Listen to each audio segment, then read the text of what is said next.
Fala pessoal, sejam bem-vindos a mais uma aula aqui pela Academia da Prática Trabalhista. O meu nome é Felipe Kakimoto e hoje vamos fazer a aula de número 88. Vamos conversar aqui sobre tutela inibitória como uma das técnicas, né, de satisfação do nosso direito material, tá?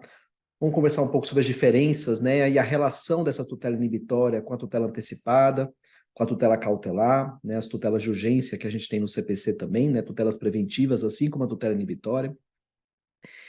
Entender quais são os elementos, né, os elementos relevantes para a concessão da tutela inibitória, como é que vocês podem requerer isso nas ações individuais de vocês, porque a tutela inibitória, ela ocorre principalmente no âmbito das ações coletivas, não é isso? Mas é possível também no âmbito das ações individuais, tá? E os elementos irrelevantes também, o que que vocês não precisam, com o que vocês não precisam se preocupar para requerer uma tutela inibitória, tá? Porque das peças que eu já pude analisar, né, relacionadas à tutela inibitória, há elementos ali que são invocados sem necessidade, tá? Que são exigidos também sem necessidade, porque a lei afasta expressamente, tá? Então, são situações que a gente vê em outras tutelas preventivas, mas que a gente não vai ver na tutela inibitória, ok? E vamos ver alguns casos práticos aqui também, combinado? Prometo que hoje teremos menos, né, tosses aqui, porque eu já me sinto bem melhor, graças a Deus, tá? Então, vamos lá, acho que a aula já flui melhor. Boa noite, a Evelyn falou que está tudo certo, Evelyn, Genilson, tudo bem com vocês? Bom, vamos lá, gente. Vou começar, já compartilhar então aqui a tela com vocês, do nosso mapinha, e a gente vai seguindo aqui, tá? Qualquer dúvida, mandem aqui na mensagem, levantem a mão, pode abrir o áudio, tá? Que eu paraliso aqui a aula para a gente conversar, combinado? Bom, veja só, gente, primeira coisa, para a gente falar em tutela inibitória, a gente tem que voltar um pouquinho, rapidamente aqui, e entender a base, o fundamento principal dela, tá? Que é um fundamento constitucional. Num dispositivo que a gente conhece muito bem, né? Que trata do princípio da inafastabilidade da jurisdição, do acesso à jurisdição, tá?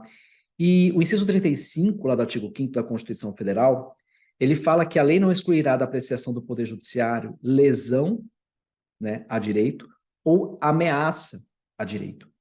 Nós estamos muito acostumados aqui nas ações trabalhistas a lidar com situações em que já houve a violação do direito, né? E até por isso é muito comum, né, nas ações de vocês, a pretensão ela se limitar a ressarcimento, né? Ressarcimento por um dano material, ressarcimento por um dano moral, mas o fato é que o dano, nesses casos, as lesões, elas já ocorreram.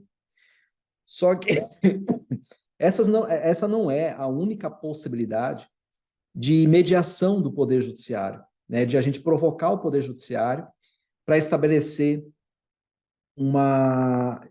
restabelecer, né, a aplicação aqui do ordenamento jurídico. Em situações em que há ameaça do direito, tá? Algumas situações em que a lesão ainda não aconteceu, o ato ilícito ainda não foi praticado, mas mesmo assim, né, teremos legitimidade para buscar a proteção da tutela jurisdicional, tá? E aí a gente fala um pouco, como eu vou citar mais para frente, né, do acesso mais qualificado à jurisdição, porque nesse caso é o Poder Judiciário se adequando às necessidades específicas de cada caso concreto. E existem situações específicas em que é necessário, demanda a atuação do Poder Judiciário antes da violação do direito. E é claro que isso também implica um pouco de mudança de mentalidade, tá? De como a gente lidar com as coisas. Porque a gente sabe que é muito mais viável a gente evitar um dano do que simplesmente a gente buscar a reparação desse dano, né? Acaba sendo melhor, né, para todos nós, tá? Economia de tempo também, né, prejuízo para todos nós. Mas, enfim, então, quando a gente fala aqui dessa ameaça, né, quando a gente fala em lesão ou ameaça a direito, a gente está admitindo aqui duas técnicas, tá, específicas, para a satisfação do direito material. Porque a gente vai ver que, mesmo no caso de tutela inibitória, nós estamos protegendo um direito. Ele ainda não foi violado, mas a gente vai estar protegendo ele. Tá? Então, é uma forma de satisfazer esse direito, né? O cliente de vocês tem um direito a uma determinada verba, né? Ao cumprimento de uma determinada obrigação, e você busca a satisfação desse direito, ainda que ele ainda não tenha sido violado, mas haja uma ameaça de violação. Então, veja, nós temos duas técnicas, né, partindo dessa premissa, tá, do que prevê esse inciso 35, o artigo 5º da Constituição Federal, nós temos duas técnicas para a satisfação do direito material. A primeira técnica, que é a que a gente conhece mais, tá, que é a que com a qual a gente lida mais, é a técnica de remoção do ilícito. Então, nesses casos, o que a gente busca é a cessação, né, da prática. O ilícito já aconteceu, tá? Então a gente vai simplesmente buscar a reparação pela lesão ocorrida. Então, quando há a falta de pagamento de uma verba, por exemplo, né, já houve o ilícito, já houve, né, a lesão, e vocês vão buscar a reparação disso, tá? Mas existem situações também em que a gente vai, se a relação, principalmente em contratos de trabalho, né, em que estão em vigor ainda, acontece muito. Hoje, inclusive, tem acontecido mais, né? Ações judiciais com os contratos de trabalho ainda em vigor. E veja, nesses casos, é possível se falar em cessação da prática do ato ilícito, né, para que a relação ela continue se desenvolvendo sem esse ilícito, tá? Sem a prática desse ilícito. E se já houve a lesão, né, principalmente se já houve a lesão, buscar essa reparação. Porque existem situações, a gente vai ver aqui, em que há a prática do ilícito, mas a lesão ainda ela não aconteceu. Então, a remoção, né, na verdade, o movimento de repressão que eu coloquei aqui, tá? A pretensão ela vai se limitar a esse movimento de repressão para cessar o ilícito. Mas não haverá pretensão de ressarcimento porque a lesão ainda não aconteceu. Tá? Bom, a gente vai ver, eu estou só introduzindo esse assunto, né? E assim, para vocês entenderem um pouco, contextualizar tudo isso, porque a gente vai tratar de alguns casos práticos aqui para vocês entenderem como é que isso vai funcionar na prática. Tá? Mas imagine, por exemplo, primeiro exemplo aqui, essa primeira situação, de assédio moral, por exemplo. O empregado ele é vítima de assédio moral no ambiente de trabalho. Então, ele vai ajuizar a ação trabalhista, tá? E imagine, só um parênteses aqui, imagine que o contrato, ele continua. Porque a maioria das situações é o contrato extinto, tá? E houve assédio moral. Então, nesse caso, a gente não vai falar mais em cessação do ato ilícito, porque a relação ela já não continua mais, tá? Então, já houve a lesão, já houve o ato ilícito, já houve a lesão. Então, o natural é que a gente busque apenas a reparação pelo dano material, né, decorrente desse assédio moral aqui. Mas imagine uma situação continuada aqui, né, a relação está continuando, nós temos o vínculo de emprego ainda. Então, é possível ajuizar a ação trabalhista, tá, para se fazer cessar o assédio. Então, há um pedido específico de obrigação, né, de fazer ou não fazer, no caso aqui é não fazer, né, cessar o assédio, e requerer a indenização pelo dano já causado. Mas veja, a gente está se valendo aqui da técnica de remoção do ilícito. O ilícito já aconteceu, eu quero que ele cesse, eu quero que ele pare, tá? E além disso, eu quero a reparação pelo que o meu cliente já sofreu, tá? Então, exemplo bem simples, né? Só para a gente introduzir aqui. A outra técnica, tá, de satisfação do direito material é justamente a técnica da tutela inibitória. Porque nesse caso aqui, a gente vai lidar sempre com a ameaça. Aí, existem situações em que o ilícito até aconteceu, mas existe, né, a possibilidade de esse ilícito, a prática desse ilícito né, continuar, ela ser uma prática continuada, ou ela ser reiterada em alguns momentos. Tá? Ela não é uma coisa contínua, mas em determinadas situações ela é reiterada. Então, na técnica da tutela inibitória, eu vou buscar a prevenção da prática, da reiteração ou da continuação de um ato ilícito. Então, existe a ameaça. E essa ameaça, ela não pode se converter em lesão. Ah, Felipe, mas se já houve o ato ilícito, já houve, e a relação ela é continuada, a reiteração, a continuação, já houve a lesão. Tá. Mas a partir do momento em que a ameaça de reiteração ou a ameaça de continuação do ilícito, essa lesão ela pode ser potencializada, ela pode ser majorada, tá? E aqui, né, citei ali a questão do acesso qualificado à jurisdição, como eu falei para vocês. Então, é o Poder Judiciário aqui atuando, né, vocês provocando o Poder Judiciário para atender uma necessidade específica, que é evitar uma ameaça à lesão, tá? Ainda que ela já tenha ocorrido, quer dizer, ainda que já tenha ocorrido o ato ilícito, já tenha acontecido uma parcela de lesão aqui, mas ainda existe a possibilidade, uma ameaça de continuação disso, tá? E então, a provocação, né, a mediação do judiciário que a gente vai buscar aqui é para atender essa necessidade específica, tá? Por quê? Porque apenas a pretensão ressarcitória, ela não é o desejável. Então, vamos considerar aqui o mesmo exemplo do assédio moral no ambiente de trabalho. O empregado ele é vítima de assédio moral, tá? Então, nesse caso, ele pode ajuizar a ação trabalhista para requerer a inibição da prática no futuro, evitando o alastramento do dano. Então, veja, imagine a situação do contrato que continua em vigor, porque isso vai se enquadrar mais nessa situação, né? Você está promovendo a ação trabalhista, tá? Ou, né, a empresa que está sofrendo a ação trabalhista, mas o contrato ele continua. Existe uma prática de assédio moral, tá? E o assédio moral, como a gente sabe, é uma ação continuada no tempo, tá? Então, há uma continuidade, há uma reiteração dessa prática. Então, veja, existe uma linha muito tênue aqui entre a técnica da remoção do ilícito e a técnica da tutela inibitória. Porque a técnica, você vai usar a técnica da remoção do ilícito até o momento em que você pede a cessação dessa prática, do assédio moral. A partir do momento que você fala assim, olha, juiz, eu quero que cesse isso, e a partir desse momento eu quero que não ocorra mais. Quando você pede não quero que ocorra mais, você está se referindo a uma prática futura, então você não sabe se vai acontecer ou não, mas existe um risco muito grande de continuar acontecendo pela realidade que a gente está constatando aqui no contrato de trabalho. Então, a partir desse momento, a gente está falando em tutela inibitória, você está requerendo você está se valendo não da técnica de remoção do ilícito, você está se valendo da técnica de tutela inibitória. E isso muda tudo, porque a partir do momento que você fala da tutela inibitória, tá? A gente vai ver aqui os pressupostos mudam para você requerer isso.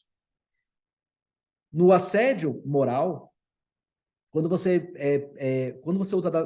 se vale da técnica de remoção do ilícito para pedir a cessação do assédio moral, para você pedir a reparação, você tem que provar o dano.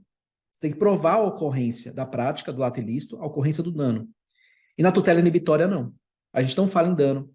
A gente vai ver que não se fala em conduta culposa aqui, tá? Então, embora esses elementos eles sejam exigidos para o dever de indenizar, artigos 223B, 223C da CLT, artigo 186 e artigos 927 do Código Civil, tá? Para a tutela inibitória, a única coisa que eu vou exigir é o ilícito, tá? A ameaça, né? O nosso foco aqui vai estar no ilícito, mas na ameaça do ilícito, seja numa prática inicial dele, seja numa reiteração ou numa continuidade. Então, você vai ajuizar a ação trabalhista para requerer a inibição da prática no futuro, evitando o alastramento. Então, pode até já ter ocorrido um dano aqui. Daí você vai pedir, como eu falei. Mas a continuação disso, a reiteração disso, pode prejudicar ainda mais esse empregado. Ele pode sofrer, né, danos psíquicos graves se isso continuar no tempo, se isso for reiterado. Então, ele pode até ter sofrido um dano X aqui, mas esse dano, né, o tamanho do dano pode ser muito maior do que se constatou até aqui. Então, é por isso que eu vou requerer a tutela inibitória para fazer, né, não para cessar ou para requerer, mas para impedir que isso continue a ser realizado no futuro. Tá? Então, veja a linha tênue aqui que existe entre a técnica de remoção do ilícito e a técnica de tutela inibitória, tá? Veja, a gente se vale disso, principalmente da técnica de remoção do ilícito, a gente se vale disso muito naturalmente na prática, tá? A gente não pensa nas coisas tão técnicas assim, tá? Com esses nomes técnicos. Mas eu quero chamar a atenção de vocês para isso, para vocês terem um olhar diferente para o processo de vocês. Porque, é como eu falo para vocês o tempo todo aqui, cada instituto, né, de direito que a gente vai trabalhar, tá? Ele exige aqui uma abordagem diferente, porque tem requisitos diferentes, pressupostos diferentes. E é importante que a gente esteja muito alinhado com esses pressupostos. Quanto mais alinhada a sua fundamentação tiver com os pressupostos, requisitos que são exigidos, né, os elementos característicos do instituto, tá? Mais difícil para o juiz, tá? Mais difícil, né, será você ter uma decisão desfavorável, porque você está muito focado nesses elementos, né, de forma muito técnica, tá? Bom, muito bem. Então, isso aqui foi só uma questão introdutória que eu queria mostrar para vocês, tá? E conceitual também. Veja, a tutela inibitória, então, ela é uma espécie de tutela preventiva. Assim como é também uma tutela preventiva, a tutela de urgência, deixa eu só ver, tem uma pergunta aqui antes de passar, né? O Jones perguntou, professor, essa tutela inibitória se aplica àquelas situações em que o trabalhador doente está aguardando perícia judicial de auxílio-doença. O empregador notifica o trabalhador a retornar ao trabalho sob pena de ser demitido?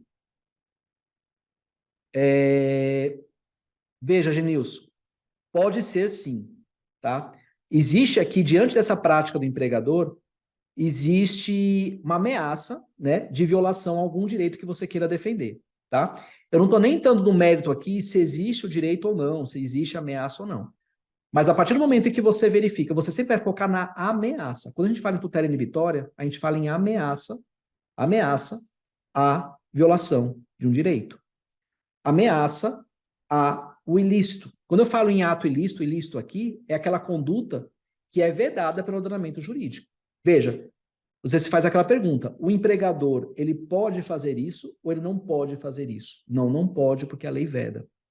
Se ele não pode fazer isso, tá? Existe uma ameaça à efetivação, porque ele está fazendo uma convocação aqui, né? Pela pergunta que você fez, tá? Então, veja, ele está aguardando perícia judicial de auxílio-doença, o empregador notifica o trabalhador a retornar ao trabalho sob pena de ser demitido, tá? E pelo que eu estou entendendo aqui, seria até, poderia caracterizar uma situação de limbo aqui, não é isso? Tá? Tá? Então, assim, não vou nem entrar no mérito aqui do cabimento ou não, mas o que eu quero dizer é, houve ameaça, a prática do ato ilícito, aqui pelo que você perguntou, ela ainda não foi efetivada, mas existe uma ameaça a ser efetivada, concreta aqui, você pode se valer da tutela inibitória. Você não precisa, nessa ação judicial, você não precisa requerer nada, você não precisa pedir nenhuma tutela ressarcitória. A ação ela pode ser apenas para se requerer uma tutela inibitória. Perfeito? A gente vai conversar mais sobre isso aqui, tá? Eu sei que nesse início está muito ainda, talvez esteja um pouco escuro, tá? Mas a gente vai clarear com o tempo aqui, conversando sobre alguns casos concretos. Tá? À medida que a gente for avançando aqui nos temas, vocês vão conseguir, né, fazer uma distinção melhor sobre isso, tá? Perfeito, Genilson? Posso continuar aqui? Ou ficou alguma dúvida ainda para esclarecer? Não sei se até aqui eu consegui sanar a sua dúvida.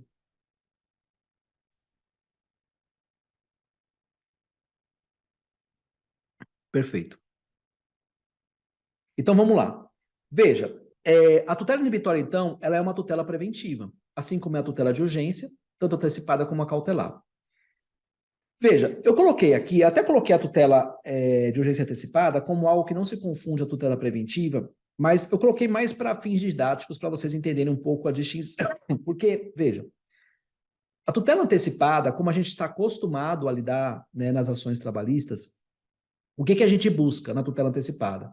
A gente busca satisfação no direito, a gente quer antecipar os efeitos de uma sentença favorável, né? Então, sendo uma sentença, sendo favorável a sentença em relação àquilo que eu estou pedindo, qual seria a consequência? Quais seriam os efeitos? Eu quero antecipar isso.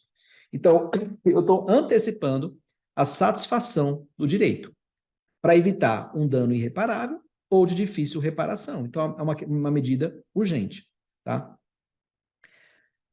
Não é exatamente isso, geralmente, que a gente pede na tutela inibitória. Como eu estou falando aqui, na tutela inibitória, a gente sempre está buscando prevenir a prática de um ato ilícito ou a continuação, a reiteração desse ilícito.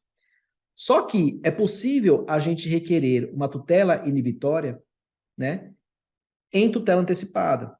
Porque, veja, as duas, como eu falei para vocês aqui, quando a tutela antecipada, como a gente está acostumado a lidar, é dentro dessa técnica de remoção do ilícito aqui, né? Mas nós temos a técnica inibitória, que também é uma técnica de satisfação do direito material. Então, eu posso satisfazer aquilo que eu estou postulando, que é inibir a prática, de forma antecipada. Então, na ação trabalhista, eu vou pedir, né, para que o juiz determine que o reclamado faça ou não faça alguma coisa, e isso vai ser decidido em sentença. Mas, diante da urgência, eu posso requerer que isso também seja antecipado, tá? Seja requerido como uma tutela antecipada. Tá? Do mesmo jeito, eu estou antecipando a satisfação do direito. Mas não é, eu estou antecipando, qual é o direito que eu estou postulando aqui? É a cessação da ameaça. Então, a cessação da ameaça eu estou antecipando. Agora, em relação à tutela de urgência cautelar, aí realmente é totalmente diferente. Tá? E eu faço essa distinção aqui porque eu já vi, inclusive, acho que tem uma ação aqui, eu vou mostrar para vocês no julgado, em que a própria parte ela faz essa confusão. Na tutela cautelar, e aí fazendo essa confusão, ela começa a abordar requisitos pressupostos que são específicos da tutela cautelar, tá? E não são da tutela inibitória. E aí você acaba perdendo na fundamentação isso. A sua fundamentação acaba se tornando inócua porque você está partindo de uma premissa equivocada. Então, veja, na tutela de urgência cautelar, eu não busco a satisfação do direito. Eu busco a proteção do processo, a proteção do procedimento, para viabilizar futuramente a satisfação do direito. Então, quando eu peço um arresto de alguma coisa, quando eu peço o bloqueio de uma conta, de um sócio, até mesmo na petição inicial, né, ou de uma empresa, né, porque existe risco, né, diante da realidade da empresa financeira, do que já se constatou nas execuções. Então, para garantir a futura execução. Então, veja, é uma medida de proteção. Uma medida de proteção. Isso não tem nada a ver com tutela inibitória. Tá? Bom, então, na tutela inibitória, como eu falei até agora, a gente vai falar, vou continuar repetindo, tá? Porque a repetição ela é importante. O assunto, tá? A gente tem que insistir no assunto, né? Até que a gente enjoe dele mesmo, porque a partir do momento que a gente enjoa do assunto, fala, não aguento mais ouvir isso, é porque é um sinal de que a gente já está dominando aquilo, né? Então, sempre, a gente tem que partir do zero, né? Eu sei que a gente não está do zero aqui, mas pode acontecer, né, de alguém partir, né, do zero até esse momento de enjoar do assunto, tá? Então, na tutela inibitória, eu vou buscar sempre inibir a ameaça do ilícito. A ameaça do ilícito. Seja ameaça de uma prática inicial, seja ameaça de reiteração do ilícito ou de continuação do ilícito. Então, o dano não ocorreu, tá? Ou ele até ocorreu, mas existe a possibilidade, existe o risco de ele ser majorado pela ameaça à reiteração ou à continuação do ilícito. Veja, eu sempre estou falando em ameaça, porque na tutela inibitória a gente quer inibir uma prática, tá? Se eu falo simplesmente em reiteração, reiterou, continuou, o ato ilícito já aconteceu de novo. Já está ali fortalecendo, potencializando o dano. Então, a gente está falando ainda em técnica de remoção do ilícito. Tá? Então, na tutela inibitória, a gente tem que sempre buscar esse elemento, a ameaça. Bom, e falando em elemento aqui, quais são os pressupostos, então, que a gente vai identificar, tá, na tutela inibitória? O que vocês precisam abordar e com o que vocês não precisam se preocupar, tá? Veja só, primeira questão. Como eu falei para vocês até aqui, a ameaça, tá? Então, a ameaça da prática, da reiteração ou da continuação do ato ilícito, tá? Então, toda vez que eu tiver ameaça do ato ilícito, tá? Eu vou falar em tutela inibitória. E aí, como eu falei, vou fortalecer aqui com vocês, como eu falei até aqui. Se o ilícito ele ainda não ocorreu, o foco está na prática inicial. Tá? Então, o que você quer inibir é a prática inicial disso. Imagina uma situação, vamos pegar um exemplo aqui, eu nem coloquei ele aqui, mas vamos pegar um exemplo em que a empresa ela tem a prática de não fornecer o EPI, por exemplo. Não fornece o EPI, no determinado setor, existe labor, com exposição à insalubridade, tá? E ela não apresenta ali o EPI. E aí nós temos um determinado empregado que tem contrato com essa empresa, tá? E ele sabe que ele vai ser transferido para essa área, tá? Ele sabe que existe essa prática de não se fornecer o EPI, e ele decide, então, entrar com uma tutela inibitória para forçar o empregador a fornecer o EPI para ele. Então, veja, para ele em si, tá? Aquela prática, o ilícito em relação a ele ainda não aconteceu. O ilícito em relação a ele, aquele empregado, não aconteceu. Tá? O sindicato, o Ministério Público, poderia entrar até com uma ação civil pública, falando aqui, pedindo se utilizando da técnica, né, de remoção do ilícito em relação a vários empregados que já trabalham lá, pedindo indenização também, tudo isso. Mas aquele empregado que vai entrar individualmente com a ação, veja, para ele o ilícito ainda não aconteceu, mas existe uma ameaça, né, uma ameaça de que ocorra, porque ele vai começar a trabalhar naquele setor e ele sabe que ali não é entregue, e ele não quer trabalhar sem EPI, porque ele conhece os riscos e não quer submeter a esse risco. Tá? Agora, então o ilícito não ocorreu, então o foco está na prática inicial. Tá? Então, ele entra com a ação trabalhista para dizer, olha, eu quero que essa empresa seja obrigada a fornecer o EPI a partir do momento em que eu começar a trabalhar nesse setor. Tá? Agora, se o ilícito já ocorreu, como a gente falou aqui, o foco está na prática de novos atos capazes de majorar o dano.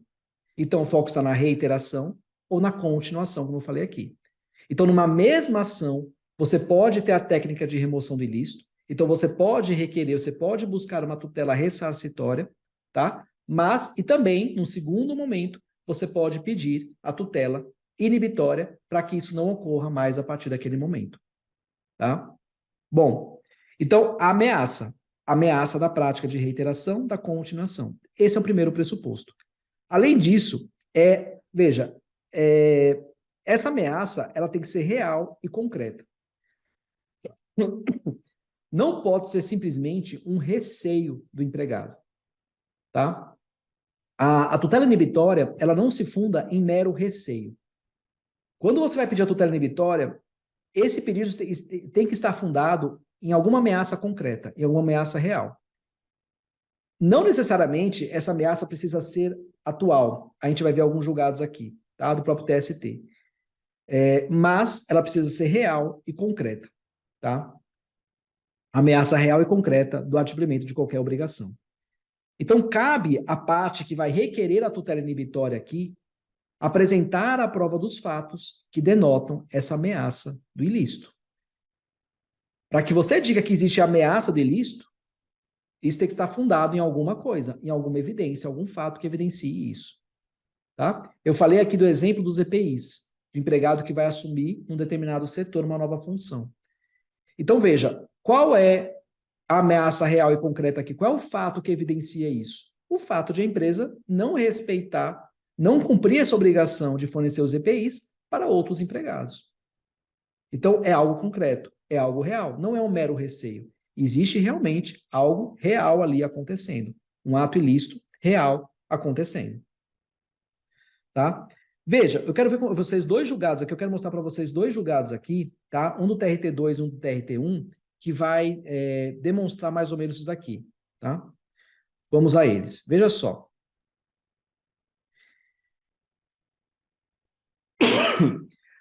Um dos casos mais comuns, quando a gente fala em tutela inibitória, é geralmente o que eu vejo na prática, tá?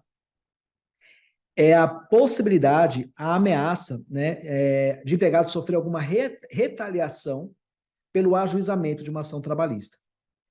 Veja que a gente está conversando o tempo todo aqui, certo? De situações em que o empregado, o contrato de trabalho firmado entre o reclamante e o reclamado, ele continua em vigor. A ação está sendo ajuizada, mas o contrato ele está ali vigorando ainda. Então, existe muitas vezes um receio desse empregado de sofrer alguma retaliação em virtude do ajuizamento dessa ação. Então, alguns advogados, eles nessas ações, eles já pedem uma tutela inibitória para obrigar, para afastar o risco, a ameaça, tá? De esse empregado sofrer alguma retaliação. Mas muitas vezes esse pedido ele é fundado num mero receio. Não há algo real e concreto que evidencie isso. Então, de repente, o seu cliente trabalha numa empresa em que já teve casos análogos, tá? Em que o empregado ajuizou a ação e ele está sofrendo uma retaliação lá. Então, já existe uma prática da empresa, existe algo que evidencie isso. E aí você pode realmente falar uma ameaça real e concreta. Pensa assim, olha, se aconteceu com aquele empregado, pode acontecer comigo, pode acontecer com o meu cliente, né? Então, existe uma ameaça real e concreta. Então, eu vou pedir a tutela inibitória. Mas vamos ler só para vocês entenderem aqui, ó. Eu vou ler primeiro a ementa aqui, tá? E eu trouxe umas peças aqui para vocês verem. Veja só. Para a concessão da tutela inibitória postulada, há necessidade de prova da existência do efetivo risco ou ameaça ao reclamante. O que não ocorre no caso, eis que não há qualquer elemento que demonstre a possibilidade de retaliação pelo fato de já ter ajuizado a presente reclamação, o que não impede sua postulação na eventualidade de alteração da situação fática que demonstre efetivo risco de lesão ao direito do reclamante, não demonstrado nos presentes autos. Tá? Então, veja, ele está falando aqui, ó, eu tenho que ter a prova do efetivo risco ou da ameaça ao reclamante. Nesse processo aqui do TRT2, tá, eu trouxe ele aqui, eu fiz ele através de uma consulta pública, tá? Então não há nenhum problema eu mostrar ele aqui. De qualquer forma, eu não vou, não vou mostrar nome de parte, nada, tá? Mas é uma decisão proferida dentro desse processo e é uma decisão liminar. Veja só, a liminar em si, né, ela pode ser concedida em qualquer contexto, uma tutela inibitória, de uma tutela de urgência antecipada, uma tutela de urgência cautelar, tá? A liminar, ela significa simplesmente o seguinte, olha, eu quero que o juiz conceda essa tutela, tá? Sem precisar ouvir a outra parte, imediatamente. Então, veja, aqui foi uma decisão liminar nesse processo, tá? O que eu mostrei para vocês aqui, tá? É a ementa, tá? Do recurso ordinário no TRT. Então, o processo já avançado lá na frente, depois do julgamento. Mas veja só aqui, só para a gente analisar um pouquinho os elementos. Veja, olha só. Postula o reclamante a concessão liminar de tutela inibitória com a imposição de obrigação de não fazer ao banco reclamado. E é engraçado quando é tutela inibitória, geralmente ações são promovidas contra banco, né? Banco é um ambiente realmente um pouco complicado quando se trata disso, tá? Mas de todo modo, vocês têm que trazer a prova. Então, veja, impedindo de alterar as condições do contrato de trabalho como penalidade pelo ajuizamento da reclamação trabalhista, tá?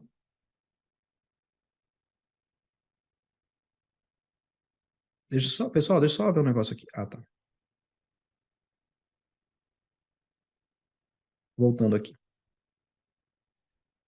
Muito bem. Então, ele quer impedir o reclamado de alterar as condições de trabalho como penalidade pelo ajuizamento de reclamação trabalhista. Ao exame, ó. A tutela judicial inibitória é entendida como instrumento processual de prevenção de violação de direitos individuais ou coletivos, visando evitar a prática, a reiteração ou a continuação do ato ilícito. Em razão disso, volta-se para o futuro. Tá vendo? Ó? Prescindindo da ocorrência de efetivo dano. Eu não preciso ter dano. Pois tem a finalidade de garantir o acesso à justiça como medida eficaz para impedir a violação do direito. Tá? Então a gente viu, ó, inciso 35 da Constituição, 497 do CPC, que eu vou mostrar para vocês daqui a pouco, e além dele nós temos 84 do CDC, tá? Que a redação é praticamente idêntica. Nada obstante a tutela inibitória não exija a demonstração da ocorrência do dano, bastando o risco, é imprescindível que se comprove a efetiva probabilidade de dano ou da prática de ato ilícito capaz de ocasioná-lo, por força da aplicação sistêmica do artigo 300, que dispõe sobre a tutela de urgência de natureza cautelar. Tá? Fixadas essas balizas de julgamento, volvendo-se a hipótese em liça, o reclamante requer, por meio de tutela inibitória, que seja imposta ao banco reclamado a obrigação de não alterar o cargo ou função de confiança exercidos e que não seja transferido de agência bancária, com medida de punição por ter ajuizado a reclamação trabalhista contra o contrato de trabalho ainda vigente. Em que pese suas alegações, compulsão dos autos, verifica-se a completa ausência de fundados e suficientes subsídios hábeis a demonstrar o risco de prática de retaliação, por parte do réu ou ato ilícito por ele realizado, que no caso é ente da administração pública. Tá? Aqui, ó. Impende ressaltar que a designação de empregados para exercício de funções de confiança ou ainda a definição de qual posto de trabalho o obreiro deve ser lotado, indubitavelmente, estão inseridos no âmbito do poder diretivo do empregador. Neste apazão, ainda saliência os artigos 468, parágrafo 1º e 469, prevê o exercício do jus variandi pelo empregador, no que tange a recondução de cargos e a transferência em razão da necessidade de serviço, desde que presentes os requisitos. Justamente diante dessas premissas legais, no caso concreto, para que seja deferida a tutela inibitória, existe a demonstração do fundado risco de prática patronal de abuso do exercício do jus variandi, o que não se vislumbra no caso em apreço. E veja, eu mostrei para vocês o acordo, né? Então a sentença, ela manteve esse deferimento da tutela inibitória e o acordo também manteve a sentença. Por quê? Porque não houve a prova, tá? A prova dessa ameaça, né? Fala aqui, ó, efetiva probabilidade de dano ou prática de ato ilícito capaz de ocasionar esse dano, tá? Veja, a mesma situação aqui nesse julgado, é uma situação parecida, ó.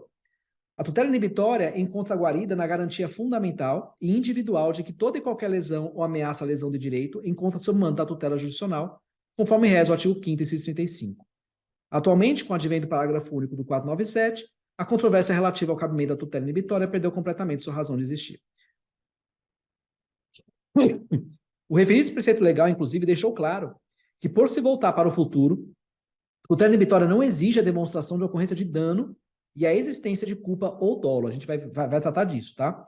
Uma vez que seria teratológico exigir tais requisitos. Tá? Aí ele fala aqui, ó, sobre a aplicação do Instituto no processo de trabalho, né, e fala, uma vez que a tutela inibitória dispensa a comprovação do dano e da culpa, infiro em cognição sumária que não há nenhuma violação, artigo 294. A decisão do primeiro grau, nos autos de reclamação trabalhista, apenas determinou a obediência aos preceitos legais relativos à transferência, a alteração contratual lesiva, a irredutibilidade e, por fim, a vedação ao tratamento discriminatório e lesivo à esfera moral da parte. Então, veja, nesse caso concreto, houve a concessão de uma liminar para dar a tutela inibitória. É um caso um pouco esquisito, tá? Porque no primeiro momento o juiz admitiu que não havia prova, mas depois ele deu. Então, veja o que aconteceu nesse caso aqui, só para vocês verem, né, os requisitos, tá? Mas veja, ó. Aqui é um mandato de segurança. Na ação trabalhista, o reclamante, ele que requereu a tutela inibitória, foi dada uma liminar, tá? E a parte aqui, o reclamado, ele entrou com mandato de segurança para tentar afastar, se desfazer essa liminar.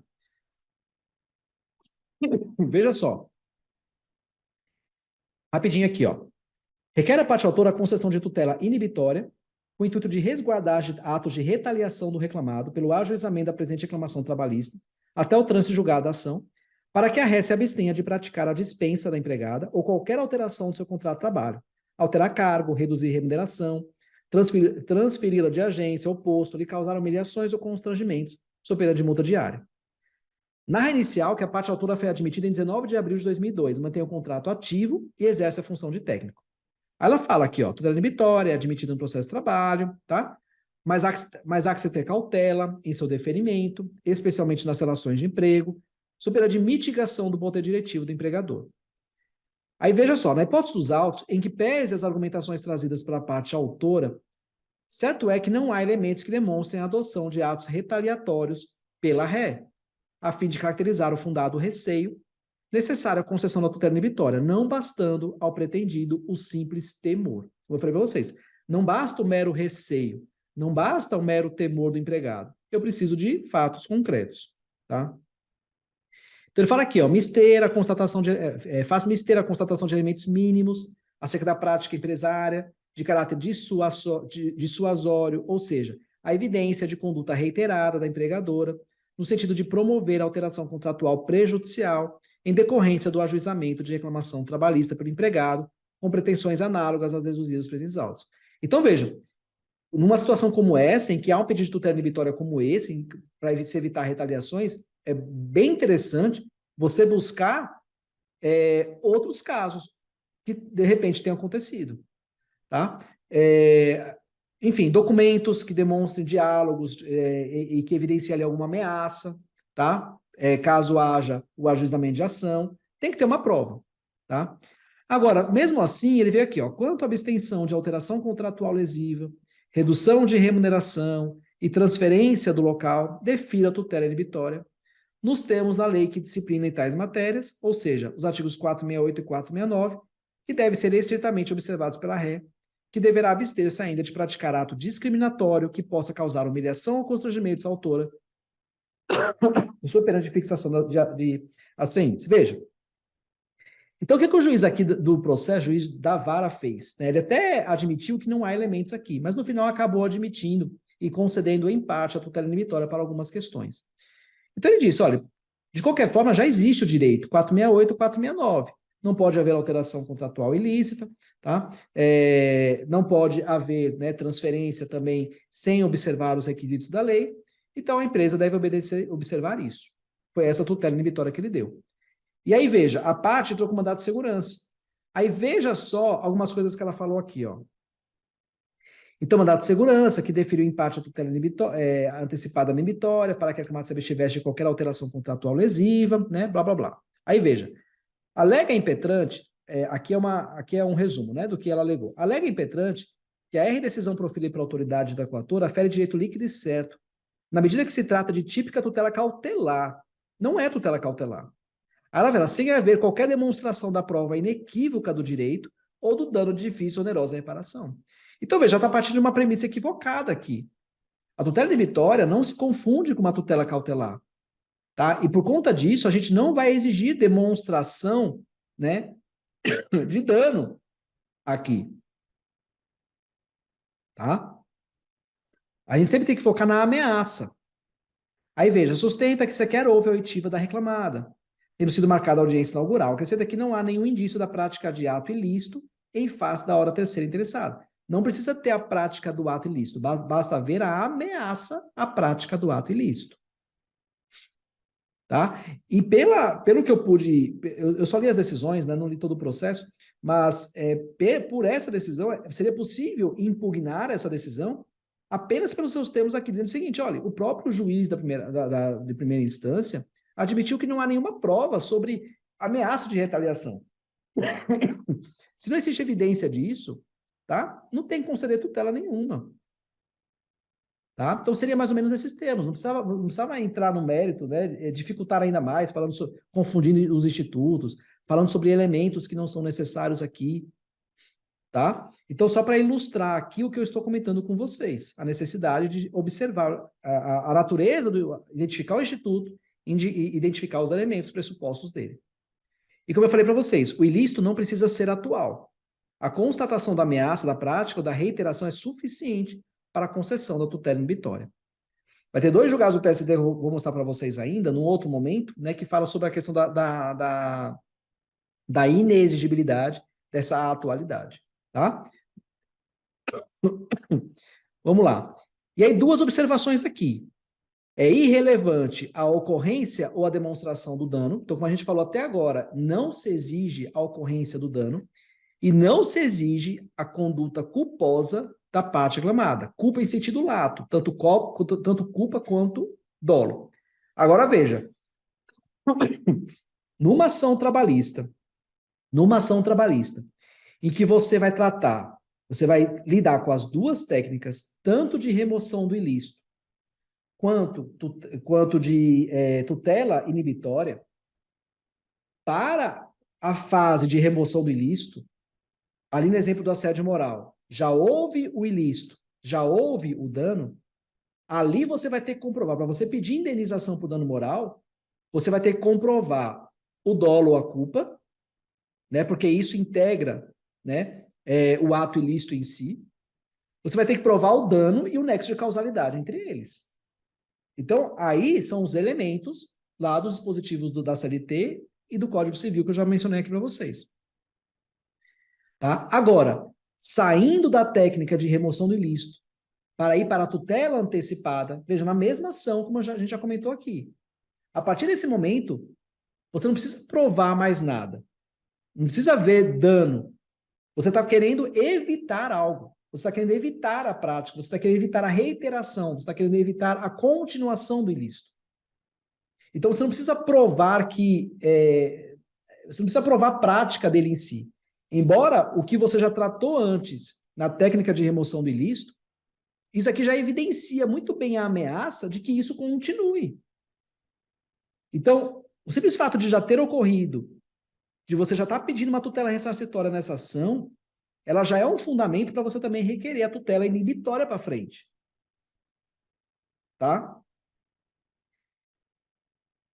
Então, como eu coloquei aqui, ó, não é preciso aguardar a configuração da lesão. Basta a ameaça da violação ao direito, pois a tutela pretendida é inibitória e não a ressarcitória. Então, quando você está pedindo a tutela ressarcitória, aí você tem que lidar com os elementos que caracterizam o dever de indenizar.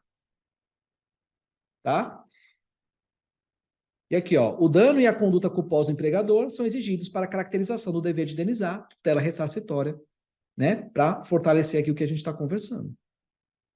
Então, veja a diferença, tá, de tratamento aqui. A Evelyn, vamos lá. Pensei também na possibilidade de tutela inibitória quando o ambiente de trabalho atinge nível de ação, né, metade do limite de tolerância, que já se exige a adoção de medidas preventivas, mesmo não havendo ainda um ambiente salubre. Sim, Evelyn, pode ser. Pode ser. Havendo ameaça, só reler aqui, ó, pensei na possibilidade de tutela inibitória quando o ambiente de trabalho atinge um nível de ação, né, metade do limite de tolerância, que já se exige a adoção de medidas preventivas, mesmo não havendo. Sim, se já se exige medidas preventivas, tá? Se já se exige do empregador a adoção de medidas de segurança, observância das normas de segurança, né, higiene do trabalho, saúde do trabalho, tá? E se percebe, tá? Ainda nem é o caso, talvez, se percebe que não existe um movimento da empresa para isso, tá? Você tem algo concreto, mas algo real mesmo para demonstrar isso de alguma forma, tá? Você pode pedir.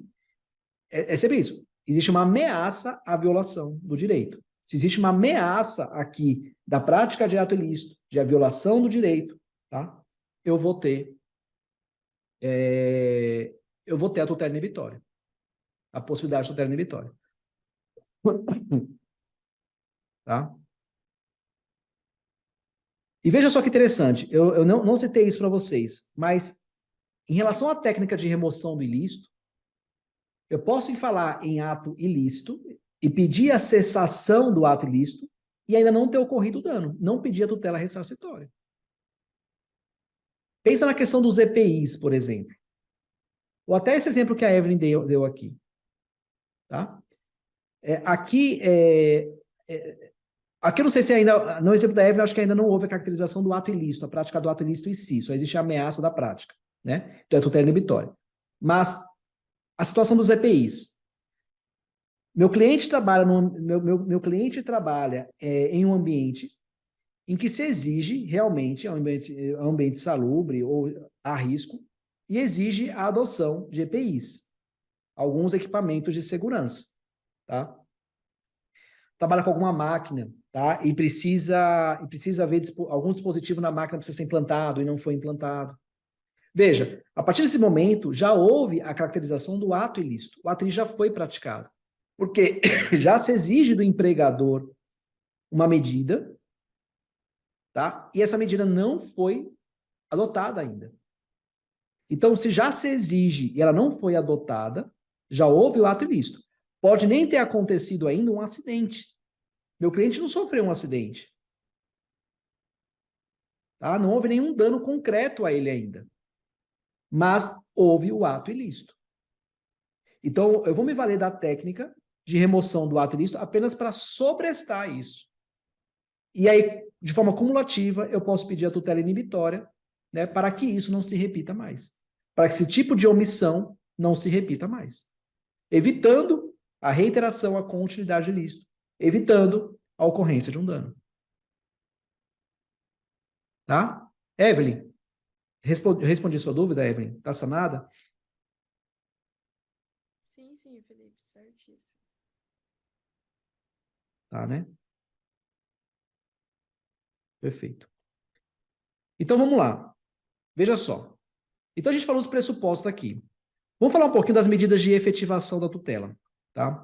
Veja, se na sentença esse pedido é acolhido, o que o juiz vai fazer? O que vocês vão ver na decisão? O que vocês precisam olhar e procurar, né, identificar? a concessão da tutela. Se ele está dando a tutela inibitória, ele tem que conceder, ele tem que especificar qual é a obrigação aqui. Qual é a obrigação de fazer e qual é a obrigação de não fazer. Ah, ele tem que adotar a medida de segurança. Ele tem que entregar os EPIs. Ele tem que o empregador tem que evitar adotar alguma prática lá dentro para você evitar práticas de assédio moral. Tem que evitar algum ato discriminatório, tá? Cujo risco ficou evidenciado aqui. Então, ele tem que dizer, tá? Ele tem que dar essa tutela específica, obrigação de fazer ou não fazer.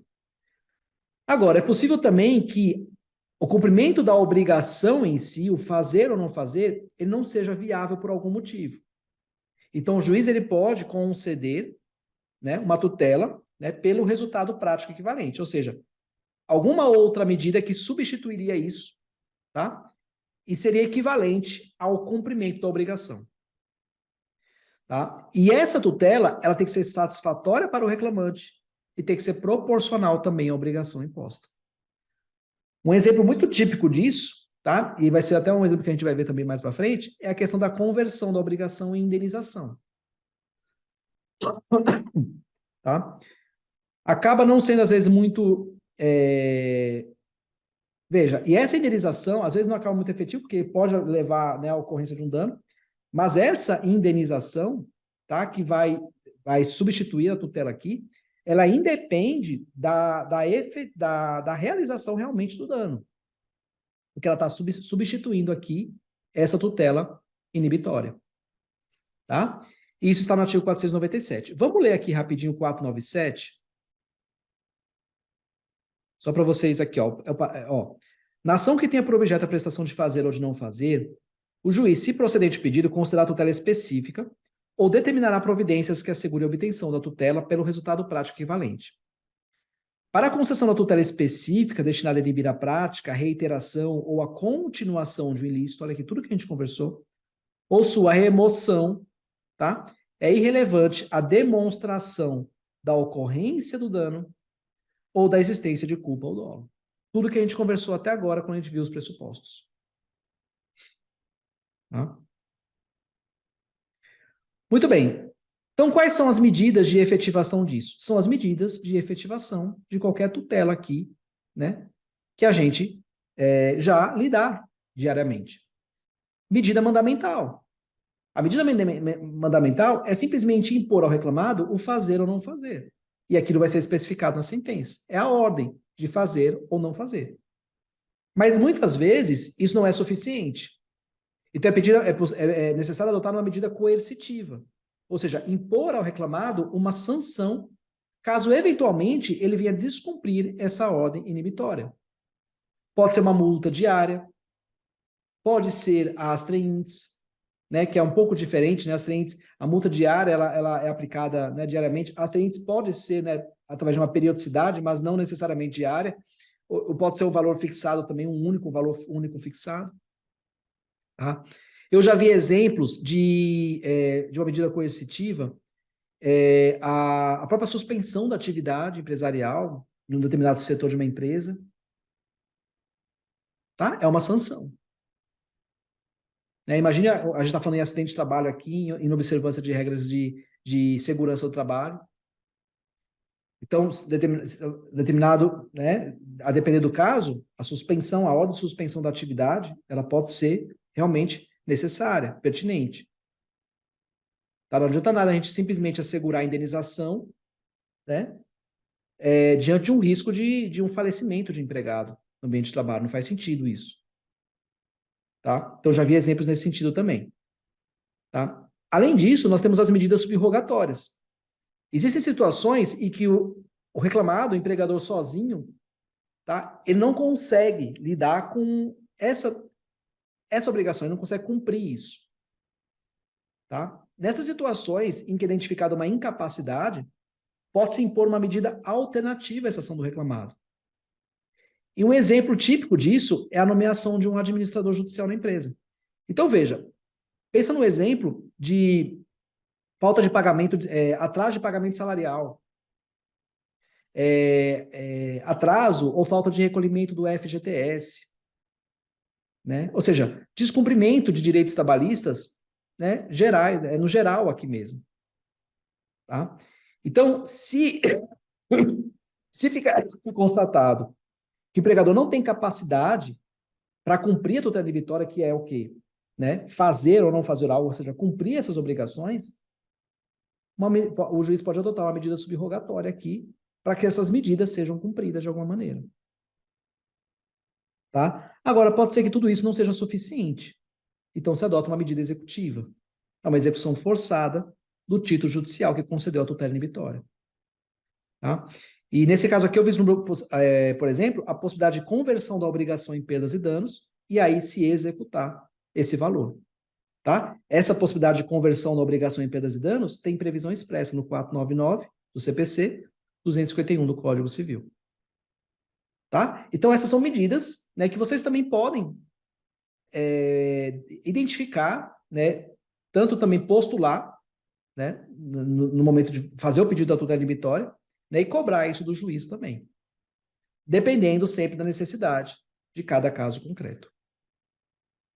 Tá? E para isso para a gente dar efetividade aqui à tutela jurisdicional aqui, a tutela inibitória. Não adianta nada o juiz conceder aqui e dar, por exemplo, apenas a medida mandamental. Isso muitas vezes não é suficiente. Muitos reclamados, né, se insurgem contra uma medida coercitiva aqui, por exemplo, falar, a empresa tem capacidade, a empresa vai cumprir, tá, mas veja, é só em caso de descumprimento. Então, se a empresa vai cumprir, pode ficar despreocupado, não vai ser aplicado. Tá? Mas a adoção da medida, a previsão da medida, ela é sim, né, possível. Tá? E uma última coisa que eu queria tratar com vocês aqui, tá? É a questão do cumprimento da obrigação durante o trâmite do processo.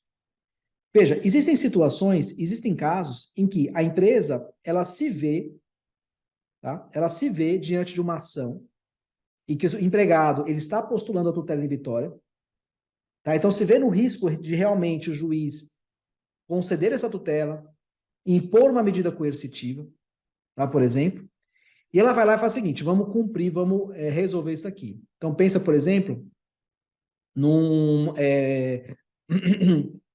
descumprimento de recolhimento do FGTS, por exemplo. O reclamante entra com a ação não só pedindo a suspensão desse listo, como, né, a obrigação de a empresa pagar tudo, né, regularizar tudo, como também ele pede a tutela inibitória aqui para que o quê? Não aconteça mais. Tá? Veja, a partir do momento em que a empresa decide pagar, regularizar isso durante o processo, ela está regularizado. O que acontece com essa tutela inibitória?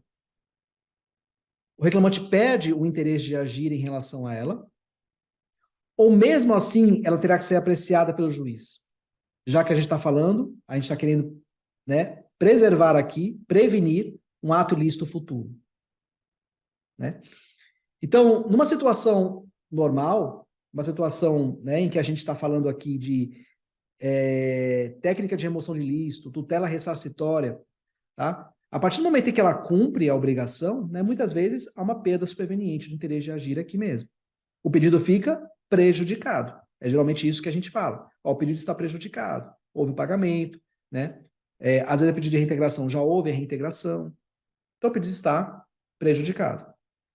Mas se tratando de tutela inibitória, em que eu não estou exigindo dano, eu não estou exigindo ainda a prática do ato ilícito, efetivamente a prática do ato ilícito, eu não estou exigindo a ocorrência do dano em si. Nesse caso, o TST entende que o processo continua normalmente. Então, diante de um comunicado da empresa que ela regularizou a situação, ela está cumprindo aquela obrigação que o reclamante está pedindo, essa ação ela vai continuar e vai ser julgada. Para prevenir a reiteração do ato ilícito, para prevenir a continuação dele, tá? E evitando-se novos danos. Vamos dar uma olhadinha aqui um julgado. Deixei um outro julgado aqui, demonstrando para vocês também, tá? A possibilidade de tutela inibitória, mesmo quando há encerramento das atividades empresariais, tá? Não obsta, né, a possibilidade de tutela inibitória, tá? Depois eu vou deixar para vocês, eu vou dar uma lidinha. E aqui, ó, cumprimento da obrigação antes da sentença. Vejam. A tutela inibitória, diferentemente da tutela ressarcitória condenatória, é sempre voltada para o futuro, com vistas a prevenir a prática, repetição ou continuação do ilícito, do qual potencialmente surgirá o dano. Exegese dos artigos 4º da Lei 7.347, que é a ação da ação civil pública, também há um dispositivo ali que fala da tutela inibitória, e 497, parágrafo único do CPC. Falei que não tossiria essa aula, né? Mas pelo jeito. É que eu passo o dia trabalhando calado, né? Sozinho. Então eu não tuço, mas eu começo a falar, começa a dar um negócio na garganta. Sendo assim, ainda que o Tribunal Regional evidencie que a ré passou a cumprir a NR 24 da Portaria do Trabalho no curso da ação, adequando-se às normas referentes às instalações sanitárias, tal fato não resulta em perda superveniente do interesse de agir. O ato ilícito não precisa ser atual. Olha o que eu falei para vocês. Não precisa ser atual para justificar o deferimento da tutela inibitória. Tá? Então o processo vai continuar. Olha aqui um outro julgado. Esse daqui foi da terceira turma. E temos esse da sétima turma. Olha lá. O Tribunal Regional concluiu que a reclamada praticou, de fato, atos ilícitos no tocante às normas de saúde e segurança do trabalho. Contudo, indeferiu o pleito do Ministério Público, consistente em obrigações de fazer uma ação civil pública, por entender que tais situações já haviam sido corrigidas pela empresa. Sucede que o provimento aqui buscado visa justamente impedir a reiteração da conduta irregular, ser necessário, para tanto, apenas a configuração do ilícito e a probabilidade de sua repetição no futuro, de modo que posterior ajuste da conduta lesiva programada não é suficiente para afastar tal pretensão. Porque a gente não quer, não está buscando apenas a cessação do ato ilícito, tá? E o ressarcimento. A gente está querendo o quê? Evitar um prejuízo futuro ainda, a reiteração do ato. Esse é o objeto da tutela inibitória. Então, é o que se extrai do artigo 497, parágrafo único. É de se saltar, por fim, que em julgado recente, a STI do TST se manifestou no sentido de ser desnecessária a atualidade do ato ilícito praticado para fins de formação do juízo de probabilidade necessário ao deferimento do pretenso direito. Comprovada a conduta ilícita da empresa e considerando a possibilidade de sua reiteração, torna-se devida a tutela pleiteada. Tá? Pois bem, tá? Então, nesse caso aqui, a ação ela continua e a tutela inibitória ela vai ser apreciada e julgada, tá? Normalmente. Veja, então a gente viu aqui vários casos concretos, tá? A gente viu toda essa questão, a questão um pouco mais técnica da tutela inibitória, tá? E a gente viu como ela é ampla a possibilidade de aplicação, tá? Então a gente fala aqui em retaliação, tá? A gente falou em descumprimento de normas de segurança do trabalho, tá? Como, por exemplo, a falta de entrega dos EPIs, tá? A prática discriminatória, o risco de prática discriminatória também. Pensa no empregado, né, que está desenvolvendo uma doença grave, a gente teve até uma aula específica sobre isso, né, no modo da oficina de peças processuais, sobre dispensa discriminatória, e ele se acometeu de uma doença grave, e ele quer impedir, existe o risco de a empresa demiti-lo, por exemplo, praticar uma demissão, um ato demissional ali, discriminatório, porque ele já viu isso acontecer com outros empregados, por exemplo. Tá? Então ela pode requerer a tutela inibitória imediatamente, para evitar essa demissão, porque existe o risco, né, disso acontecer. Tá? As normas o descumprimento de normas trabalhistas genéricas aqui, então, atraso de salários, tá? Depósitos irregulares, né? Irregularidades quanto aos recolhimentos do FGTS, tá? A questão dos assédios, moral, sexual, tá? Transferência também. Se houver ameaça, houver algum risco, né? Ameaça de uma transferência que é indevida, tá? E os requisitos para a transferência estão lá nos artigos 469 da CLT. Então, o empregador não está observando isso em relação a alguns empregados. E o cliente, seu cliente, ele está prevendo que isso vai chegar nele. Tá? Então, você pode pedir a tutela inibitória. Então, sempre quando a gente falar em ameaça da prática, ameaça de reiteração, de continuidade, a gente está falando em reiteração. A gente está falando de tutela inibitória. E veja, todos esses exemplos, eles também são, a gente pode aplicar eles na questão da remoção do ilícito. Então, tudo vai depender da cronologia do momento em que você está tratando esse assunto e do pedido que é formulado, tá? Em relação a cada uma dessas matérias aqui. Então, dependendo da cronologia, dependendo do pedido, e simplesmente isso pode ser uma tutela ressarcitória ou pode ser uma tutela inibitória com pressupostos específicos para isso. Marquei a aula para quarta-feira, né? Deixei um recado lá no grupo de vocês. Existe a possibilidade, né, de eu fazer na terça ainda, tá? Estou vendo, tá? É porque, na verdade, gente, é uma questão de reunião, tá? Uma questão, eu falei que era uma questão familiar, porque envolve reunião na escola, né, das crianças, tá? Minha esposa assume muito essas questões, tá? Mas tem certas coisas que eu gosto de participar, tá? E essa é uma das coisas, né? Reunião com os professores, né? Então eu gosto de estar realmente presente nesses momentos, tá? Então é importante para mim, importante para a gente lá em casa, tá? Mas existe, a gente está tentando fazer uma remoção, tá? Talvez eu consiga fazer na terça, mas por enquanto é na quarta-feira a aula mesmo. Combinado? Então, até lá, boa noite. Até a próxima. Tchau, tchau.